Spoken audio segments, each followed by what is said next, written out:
नमस्कार साथियों, Ram sir chemistry में आपका हार्दिक स्वागत और अभिनंदन है।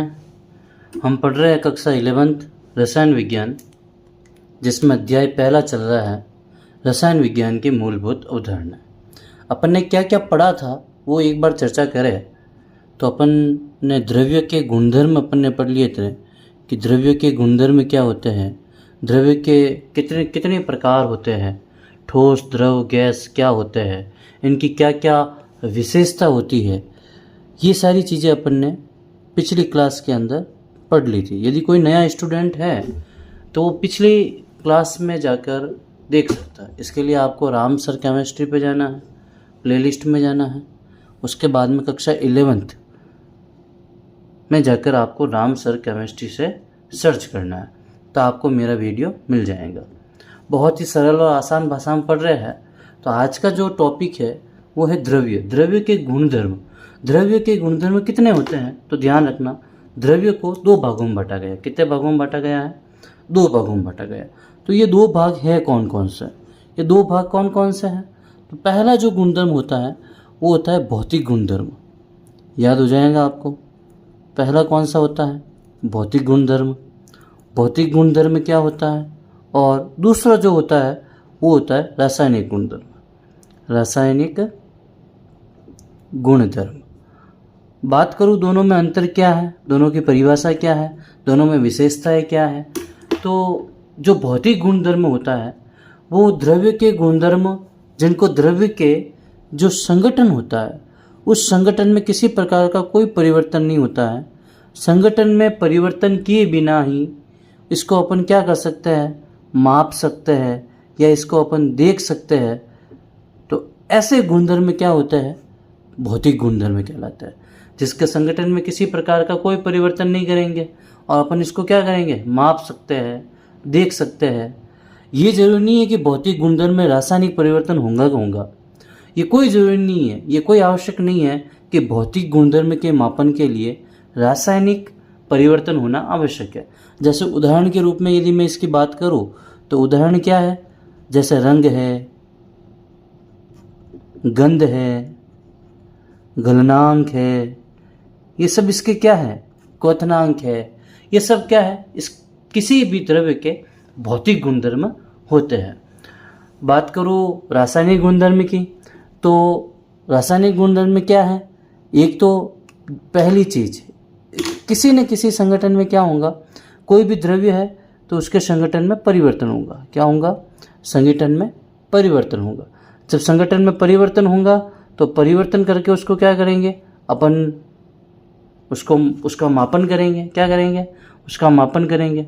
तो ये कौन से होता है? रासायनिक गुणधर्म कहलाता है। तो रासायनिक गुणधर्म में आपको याद हो जाएगा कि द्रव्य के वे गुणधर्म जिनके मापन द्रव्य के संगठन में परिवर्तन करके किया जाता है, रासायनिक गुणधर्म कहलाता है।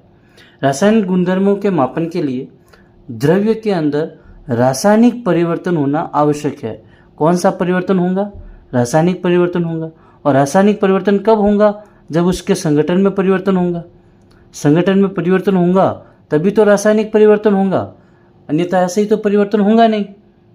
जैसे किसी भी द्रव्य के अंदर, यहाँ पे मैं उदाहरण लिखूं तो किसी भी द्रव्य के अंदर उसकी अम्लता, उसकी क्षारकता, उसको दहन, तो ये सारे कौन से गुणधर्म होते हैं? रासायनिक गुण। जैसे कागज को मैंने जलाया तो क्या हो गया? उसका दहन हो गया, राख बन गई। राख बन गई, इसका मतलब क्या है? राख बनेगी, इसका मतलब क्या है? इसका मतलब ये है कि उसके संगठन में क्या हुआ? रासायनिक परिवर्तन हुआ। तभी तो अपन उसको माप सकते हैं, अपन उसका रूप परिवर्तन करके देख सकते हैं। तो ये सारा क्या है? रासायनिक गुणधर्म है। तो द्रव्य के अंदर अपन ने पढ़ा था कि द्रव्य है वो दो प्रकार के होते हैं, शुद्ध पदार्थ, मिश्रण। शुद्ध पदार्थ दो प्रकार के होते हैं, तत्व,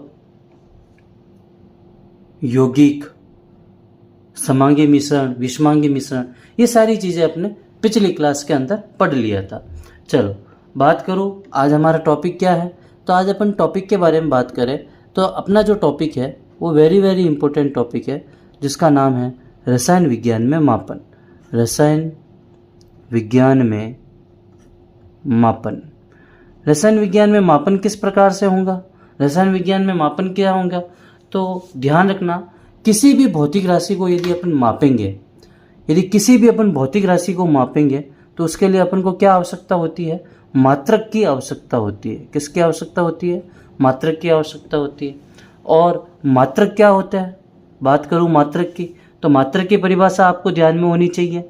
किसी भी भौतिक राशि की अर्थपूर्ण सूचना, ध्यान रखना, किसी भी भौतिक राशि की अर्थपूर्ण सूचना जिस इकाई से प्राप्त होती है, यानी अर्थपूर्ण सूचना की जो इकाई होती है वो क्या कहलाती है? मात्रक कहलाती है। यानी किसी भी भौतिक राशि की अर्थपूर्ण सूचना जिस इकाई से प्राप्त होती है उसे क्या कहता है? मात्रक कहता है। यदि सीधी सीधी बात करूं तो मात्रक क्या होता है? मात्रक पहले तो क्या होगा? किसी भी भौतिक राशि का आंकिक मान होगा। जैसे 5 किलो शक्कर है तो पहले 5, ये क्या है? आंकिक मान है। केजी क्या है? उसका मात्रक है। उसका क्या है? मात्रक। और मात्रक क्या होता है? अर्थपूर्ण सूचना। यदि किसी भी भौतिक राशि की अर्थपूर्ण सूचना जिस इकाई से प्राप्त होती है वह इकाई क्या कहलाती है? मात्रक कहलाती है। यहाँ तक आपको समझ में आ गया होगा कि मात्रक क्या होता है। और किसी भी भौतिक राशि के मापन के लिए क्या क्या आवश्यक होता है? यदि किसी भी भौतिक राशि के यदि अपन क्या करेंगे? मापन करेंगे, तो उस मापन के लिए अपन को 2 चीज़ों की आवश्यकता होंगी। कौन कौन सी? एक तो होंगी परिशुद्धता। क्या होंगी? परिशुद्धता। और दूसरी होंगी यथार्थता। क्या होंगी? यथार्थता। ये पहली तो हो गई परिशुद्ध और दूसरी हो गई यथार्थता। ये चीज़ें क्या होती है? आवश्यक होती है। तो सबसे पहले अपन क्या पढ़ रहे हैं? परिशुद्ध क्या होता है, और दूसरा अपन पढ़ेंगे यथार्थता क्या होता है। तो अपन सबसे पहले यहाँ पे मैं हेडिंग लगा रहा हूँ परिशुद्ध। परिशुद्ध मान क्या होता है और यथार्थता क्या होती है। तो परिशुद्ध को अपन समझे तो परिशुद्ध को अपन ऐसे लिख सकते हैं, किसी भी भौतिक राशि के 2 या 2 से अधिक, कितने अधिक? 2 या 2 से अधिक, 2 या 2 से अधिक, 2 से अधिक प्रायोगिक मान एक दूसरे के समीप हो, एक दूसरे के समीप हो, परंतु वास्तविक मान से भिन्न हो, वास्तविक मान से भिन्न हो, परिशुद्ध मान कहलाता है। क्या कहलाता है? परिशुद्ध मान कहलाता है। 2 या 2 से अधिक प्रायोगिक मान जो एक दूसरे तो क्या होगा? एक दूसरे के मान के क्या होगा? समीप होगा, और वास्तविक मान से क्या होगा? अलग होगा, यानी भिन्न होगा। उसे क्या कहेंगे? परिशुद्धता कहेंगे। बात करूँ यथार्थता की, तो यथार्थता क्या कहलाती है? यथार्थता किसे कहते हैं? तो यथार्थता क्या होंगी? एक दूसरे के समीप तो होंगे, लेकिन वास्तविक मान से भी क्या होंगे? समीप होंगे। मैं यहाँ पे लिख सकता हूँ कि प्रायोगिक मान के भी क्या हो? समीप हो, और वास्तविक मान के भी क्या हो? समीप हो। वास्तविक मान के भी समीप होता है, यानी नज़दीक होता है। तो ऐसे जो मान होते हैं वो कैसे मान होते हैं? यथार्थता कहलाता है। किसी भी भौतिक राशि के लिए यदि बात करो कि किसी भी भौतिक राशि के मात्रक के लिए, मापन के लिए क्या क्या होना आवश्यक है? एक तो परिशुद्धता होनी आवश्यक है और एक यथार्थता होनी आवश्यक है। जैसे उदाहरण के तौर पे समझे तो अपन इसको ऐसे समझ सकते हैं कि जैसे 3 व्यक्ति यानी 3 प्रेषक है। पहला प्रेषक ये कुछ मान निकालता है, इसका एक पहला मान निकलता है, इसका दूसरा मान निकलता है। ठीक है। जैसे यदि मैं बात करूं माना किसी भौतिक राशि का वास्तविक मान, तो सबसे पहले मैं क्या लिख रहा हूं यहाँ पे? वास्तविक मान। जैसे वास्तविक मान लिख दिया मैंने यहाँ पे 2.00 ग्राम। ठीक है। तो अब इसको ध्यान से समझे, तो प्रेषक जो है, जैसे ये 3 प्रेषक है, ये A है, ये B है और ये C है। तो पहले प्रेषक वैज्ञानिक ने क्या किया? एक प्रयोग किया, तो प्रयोग करके एक मान निकाला तो इसके जो मान निकले वो निकले 1.95, दूसरे का निकला 1.93। बी का जो मान किया जब उसने प्रयोग किया तो उसके जो मान निकले वो निकला 1.94। बी के जो सेकेंड बार जब उसने वही प्रयोग किया तो उसका मान निकला 2.05। उसी प्रकार से सी ने जब प्रयोग किया तो 2.01 और इसका निकला 1.99। अब इसको ध्यान से समझना, यदि इन दोनों मानक का यदि अपन औसत निकाले, क्या निकाले, औसत निकाले, तो जब इसका अपन औसत निकालेंगे तो 1.95 और 1.93 तो क्या होगा, इसका औसत आया 1.94। 1.94 और 2.05 इसका औसत निकाला तो 1.995 या 1.95, ये 5 है। 2.01 1.99 इसका औसत निकाला तो इसका औसत आया 2.00। तो इसके अंदर कौन से मान क्या होंगे, परिशुद्ध होंगे, कौन से यथार्थ होंगे, बस ये अपन समझने की क्या करता है, इसको प्रयास करता है। रसायन विज्ञान से भागना नहीं है, बहुत ही सरल सब्जेक्ट है।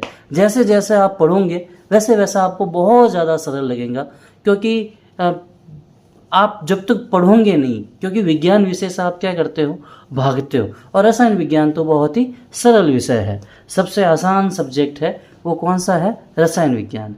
तो अपन समझते हैं परिशुद्ध मान क्या होता है। तो परिशुद्ध मान क्या अपन ने पढ़ा, क्या दो या दो से अधिक प्रायोगिक मान। ये देखो, ये भी प्रयोग किया, ये भी प्रयोग किया, तो पहला कितना निकला, 1.95 निकला। ये किसका निकला, 1.93 निकला। एक दूसरे के समीप है क्या, ये देखो 1.95 1.93 समीप है, लेकिन वास्तविक मान से क्या होना चाहिए, भिन्न है। देखो वास्तविक मान से 2.0 इन दोनों से क्या है, अलग है कि नहीं है, लेकिन ये दोनों मान आपस में क्या है, समीप है। यदि इसका औसत निकाले तो भी इसका क्या है, ये एक दूसरे के समीप है। तो इस मान को अपन क्या कहेंगे, परिशुद्ध मान कहेंगे। क्या कहेंगे, परिशुद्ध मान कहेंगे। उसी प्रकार से देखो ये 1.94 2.05, क्या ये दोनों मान आपस में समीप है, नहीं है। क्या इसका औसत भी किसी के समीप है, क्या इन दोनों के समीप नहीं, बहुत ज़्यादा डिफरेंट है। और 1.95 और 2.0 क्या वास्तविक मान के समान है, क्या ये मान वास्तविक मान के समान है, क्या नहीं है। इसका मतलब ये जो मान है ये न तो यथार्थ है और न ही परिशुद्ध है। ध्यान में आ जाएगा, ये मान न तो यथार्थ है और न ही परिशुद्ध है। बात करूँ सी की, ये देखो 2.01 1.99 ये एक दूसरे के समीप है। क्या वास्तविक मान के भी समीप है, क्या बिल्कुल वास्तविक मान के भी समीप है। ये 2.00 2.01 2.00 1.99 2.00 2.00, तो ये जो मान है वो कैसा होगा, यथार्थ मान होगा। ये मान कैसा होगा, यथार्थ मान होगा। इसका मतलब आपको ये समझ में आ गया होगा कि किसी भी भौतिक राशि के मापन के लिए परिशुद्ध क्या होता है और यथार्थ क्या होता है। किसी भी भौतिक राशि का मान यदि परिशुद्ध है, यदि किसी भी भौतिक राशि का मान क्या है, परिशुद्ध है, तो ये जरूरी नहीं है कि वो यथार्थ भी होगा। और यथार्थ मान होगा इसका मतलब वो परिशुद्ध होना क्या है, कंपल्सरी है, अति आवश्यक है। ठीक है, परिशुद्ध होगा तो यथार्थ होने की आवश्यकता नहीं है, और यथार्थ होगा इसका मतलब वो परिशुद्ध तो है ही है। परिशुद्ध तो क्या है ही है। तो रसायन विज्ञान में जो मापन किया जाता था, तो रसायन विज्ञान में मापन पहले 3 भागों में किया जाता था। कौन कौन से भाग थे उसको अपन समझते हैं। तो अपन यहाँ पे अपनी हेडिंग लगा देते हैं, रसायन विज्ञान में मापन। रसायन विज्ञान में मापन। सर अच्छा पढ़ा रहे हो, बिल्कुल बिल्कुल, बहुत सब कुछ समझ में आ रहा है। अरे बहुत समझ में आएगा, पूरा समझ में आएगा। जो पढ़ा रहा हूँ वो एकदम परफेक्ट आपको समझ में आएगा। रसायन विज्ञान में जो मापन है वो पहले 3 भागों में किया जाता था। उसके लिए 3 पद्धतियाँ चलती थी। जो पहली पद्धति चलती वो चलती थी CGS पद्धति, याद रखना है CGS पद्धति। दूसरी पद्धति चलती उसका नाम है MKS पद्धति। सर ये पद्धतियाँ क्या है, अभी बता रहा हूँ, वही बता रहा हूँ भुवनेश, यही बता रहा हूँ। FPS ये कौन सी पद्धति है, पहले रसायन विज्ञान में यदि किसी भी भौतिक राशि का मापन होता था तो ये 3 पद्धतियाँ चलती थी। इसको 3 भागों में वर्गीकृत किया गया था। CGS पद्धति क्या होता है, तो ध्यान रखना, C का मतलब होता है सेंटीमीटर, इसे बोलते हैं सेंटीमीटर। G का मतलब होता है ग्राम, और एस का मतलब आपको ध्यान रखना है सेकंड। क्या होता है? सेकंड। उसी प्रकार से एम के एस, एम का मतलब क्या हो गया? मीटर हो गया। के का मतलब क्या हो गया? किलोग्राम हो गया। क्या हो गया? किग्रा, किग्रा यानी किलोग्राम। उसी प्रकार से सेकंड, सेकंड भी क्या हो गया? एस। एम के एस यानी मीटर किलोग्राम सेकंड पद्धति चलती थी। एफ पी एस का ध्यान रखना है। एफ पी एस क्या है? तो एफ का मतलब होता है फुट। क्या होता है? फुट। उसी प्रकार से पाउंड, ये आ गया पाउंड। उसी प्रकार से आगे करूँ तो इस पाउंड को ध्यान रखना, पौंड भी कह सकते हैं। क्या कह सकते हैं? पौंड भी कह सकते हैं। ठीक, आगे अगली जो होती है वो होती है सेकंड। एस का मतलब क्या है? सेकंड। सबसे पहले यदि बात करूं तो पहले इस भौतिक राशि को कितने भागों में बांटा गया? 3 भागों में बांटा गया था। सीजीएस, एमकेएस और एफपीएस। सी से सेंटीमीटर ग्राम सेकंड, एम से मीटर किलोग्राम सेकंड और एफ से आ गया फुट पाउंड सेकंड। भौतिक राशियों के मापन के लिए और बात करूं तो इससे पहले भी यदि बात करें तो पहले और 2 पद्धतियां चलती थी। उन 2 पद्धतियां कौन कौन सी चलती थी तो वो भी ध्यान रखना। सबसे पहली जो पद्धति चलती थी वो चलती थी अंग्रेजी पद्धति। कौन सी पद्धति? अंग्रेजी पद्धति। और दूसरी जो चलती है वो चलती थी मीट्रिक पद्धति। मीट्रिक पद्धति, मीट्रिक पद्धति। सर दिखाई नहीं दे रहा है, दिखाई देगा? अपने वीडियो को 360 पिक्सल पे देखना है, आपको साफ दिखाई देगा। अंग्रेजी पद्धति और मीट्रिक पद्धति। लेकिन आज वर्तमान समय में बात करूं तो ध्यान रखना, वेरी वेरी इंपॉर्टेंट, आज वर्तमान समय के अंदर पूरे भारत में भौतिक राशियों के मापन के लिए एक ही पद्धति चलती है, वो है एसआई पद्धति। इंपॉर्टेंट है, ध्यान रखना, एसआई पद्धति। और ये जो एसआई पद्धति है उसे फ्रांसीसी में, इस एसआई पद्धति को फ्रांसीसी में ली सिस्टम इंटरनेशनल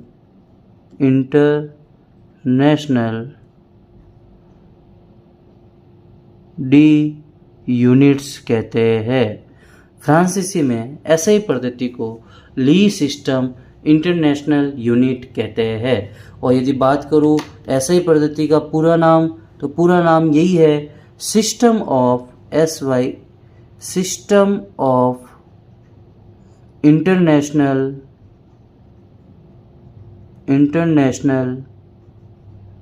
यूनिट। एसआई का पूरा नाम system of international units. SI पद्धति को 1960 के अंदर, कब? 1960 के अंदर 11वें सर्व सम्मेलन, कब? 11वें सर्व सम्मेलन में स्वीकृत किया गया था। 11वें सर्व सम्मेलन में स्वीकृत किया गया था। और एसआई पद्धति के अनुसार जो ये मात्रक होते हैं, ये मात्रक 2 प्रकार के होते हैं। कितने प्रकार के होंगे? 2 प्रकार के। पहला जो मात्रक होगा वो होगा मूल मात्रक। क्या होगा? मूल मात्रक। और दूसरा जो मात्रक होगा उस मात्रक को कहते हैं व्युत्पन्न मात्रक। व्युत्पन्न मात्रक। क्या होता है ये दोनों? मूल मात्रक क्या होते हैं, व्युत्पन्न मात्रक क्या होता है? तो इसको अपन थोड़ी सी यदि बात करें तो मूल मात्रक वे मात्रक जिनको प्राप्त करने के लिए अन्य मात्रक की आवश्यकता नहीं होती। अन्य मात्रकों की आवश्यकता नहीं होती है, मूल मात्रक कहलाते हैं। और इनकी जो संख्या होती है वो ध्यान रखना, मूल मात्रकों की संख्या 7 होती है। और व्युत्पन्न जो मात्रक होते हैं, व्युत्पन्न मात्रक मूल मात्रकों से प्राप्त होते हैं। यहाँ पे लिख देता हूँ, यहाँ पे लिख दूँ, दिखाई नहीं दे रहा है? ये लो, अब दिखेगा बिल्कुल। मूल व्युत्पन्न मात्रक जो होते हैं वो मूल मात्रकों से प्राप्त होते हैं। मूल मात्रकों से प्राप्त होते हैं। यहाँ तक आपको समझ में आ गया होगा कि मात्रक क्या होता है। रसायन विज्ञान में मापन की पहले कितनी प्रक्रिया थी? CGS पद्धति, MKS पद्धति और FPS पद्धति। अंग्रेजी पद्धति और मीट्रिक पद्धति भी पहले चलती थी, लेकिन वर्तमान समय में ये जो पद्धतियाँ हैं वो केवल और केवल कितनी हैं? ऐसे ही पद्धति चलती है और ऐसे ही पद्धति को केवल और केवल 2 भागों में बांटा गया है, मूल मात्रक और व्युत्पन्न मात्रक। SI का पूरा नाम ध्यान रखना है, सिस्टम ऑफ इंटरनेशनल यूनिट, और इसको 1960 के अंदर 11वें सर्व सम्मेलन के अंदर इसको क्या किया गया था? स्वीकृत किया गया था। बताओ यहाँ तक समझ में आया कि नहीं आया? आ गया। चलो बात करूँ आगे, तो मूल मात्रकों की जो संख्या होती है वो कितनी होती है? 7 होती है। तो सबसे पहले अपन हेडिंग लगा रहे हैं मूल मात्रक। मूल मात्रकों की संख्या, मूल मात्रकों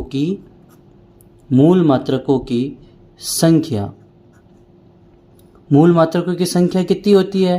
तो ध्यान रखना, मूल मात्रकों की संख्या 7 होती है। कितनी होती है? 7 होती है। तो सबसे पहले कौन कौन सी होती है? तो ये अपन यहाँ पे लिखते हैं। तो पहली जो होती है वो होती है लंबाई। क्या होती है? लंबाई। ये आ गया लंबाई। तो यहाँ पे मैं क्या लिख रहा हूँ? यहाँ पे मैं लिख रहा हूँ भौतिक राशि। क्या लिख रहा हूँ? भौतिक राशि। यहाँ पे आपको हेडिंग लगा देता हूँ, थोड़ा सा ध्यान रहेगा। ये भौतिक राशि है। दूसरा, इस भौतिक राशि का क्या है? प्रतीक। क्या है? प्रतीक। और तीसरा अपन लिखूंगा इसका SI मात्रक क्या है? SI मात्रक क्या है? और SI मात्रक का प्रतीक क्या है? ये सारी चीज़ें अपन इन मूल मात्रकों के 7 मात्रकों में पढ़ेंगे। तो सबसे पहले बात करूँ लंबाई की, तो लंबाई को ध्यान रखना है, इसका प्रतीक क्या है? L ही है। लंबाई को किससे मापते हैं SI मात्रक में? तो ध्यान रखना मीटर से, और मीटर का मात्रक क्या होता है? M। बताओ समझ में आया? आए तो कमेंट करो जल्दी से, फटाफट, फास्ट। यदि सबको समझ में आ रहा है तो कमेंट में लिखो यस। दूसरा जो आता है वो आता है आपका द्रव्यमान। द्रव्यमान का मतलब क्या होता है? भार। और द्रव्यमान का क्या? मास। ये आ गया M। और इसको किससे मापते हैं? इसको मापते हैं किलोग्राम के अंदर, और किलोग्राम का जो प्रतीक होता है वो होता है kg। तो तीसरा जो मात्रक होता है मूल मात्रकों में वो होता है समय को अपन टाइम T से कहते हैं, और इसका जो मात्रक होता है वो होता है सेकंड, और सेकंड को अपन किससे मापेंगे? S से मापेंगे। उसी प्रकार से जो चौथा मात्रक होता है वो चौथा मात्रक कौन सा है? तो ध्यान रखना, चौथा जो मात्रक होता है वो उसकी जो भौतिक राशि है वो है विद्युत धारा। विद्युत धारा को भी L से मापते हैं, L इसका प्रतीक है, और इसको जो SI मात्रक है उसे अपन कहते हैं एम्पियर से। यानी विद्युत धारा को किससे मापते हैं? एम्पियर से, और एम्पियर का प्रतीक क्या है? A, capital A। पांचवी जो राशि है वो है ऊष्मागतिकी।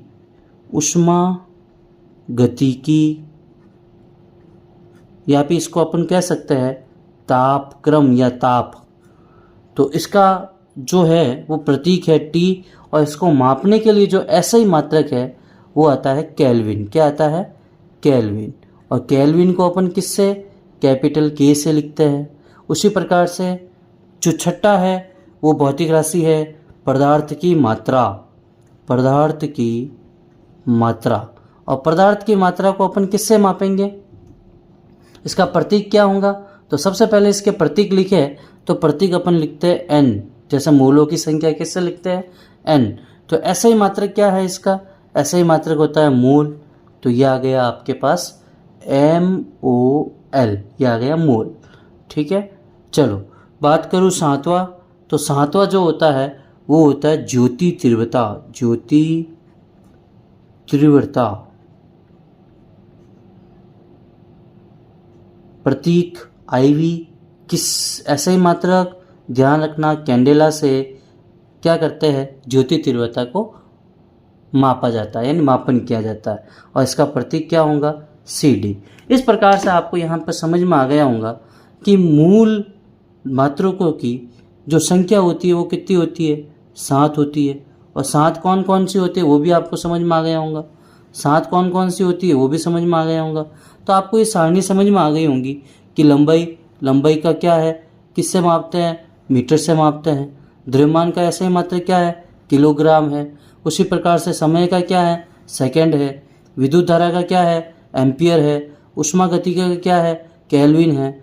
पदार्थ की मात्रा का क्या है, मोल है। और ज्योति तीव्रता का क्या है, CD यानी कैंडेला है।